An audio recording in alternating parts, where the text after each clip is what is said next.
All right, we have Sydney M next, and after Sydney is Wyatt. Can you hear me okay? I can. Okay, perfect. So did you know 75% of relationships fail due to lack of commitment, which was said in Purvita?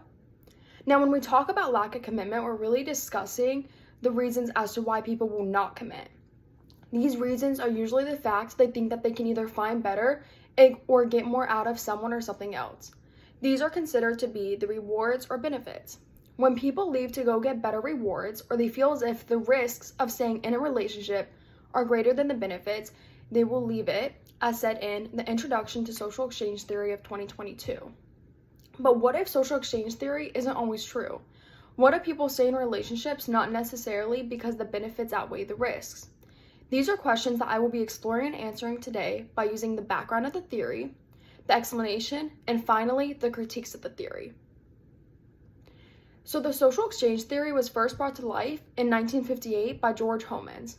So Homans was a sociologist who studied a small group of people, and from these studies of the small group of people, he began to see a rewards and punishments trend within the group.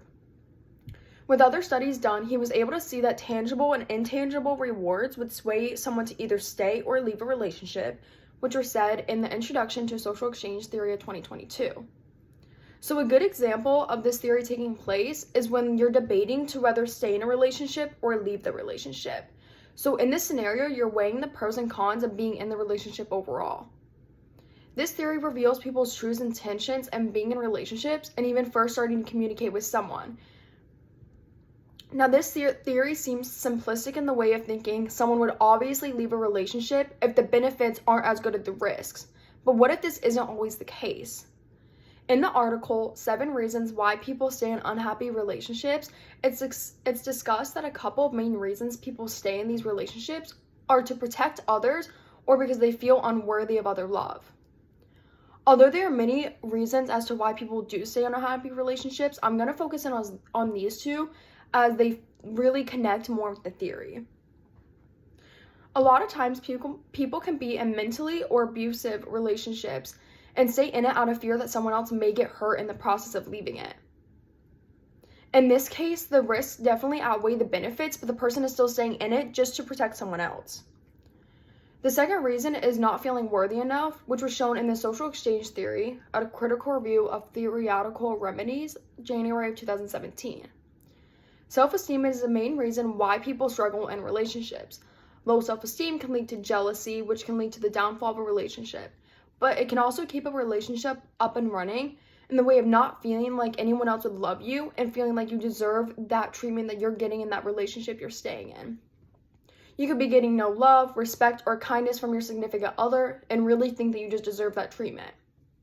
This again has no benefit of staying in the relationship, but again, they're continuing to stay in the relationship, which goes against the theory. People are also ever changing, so what we may consider to be rewards or risks now can change in the future. This also goes for relationships, which was shown in the article, people change and so must relationships. Relationships must grow and change to stay alive, meaning the rewards will always be changing and so will the risks.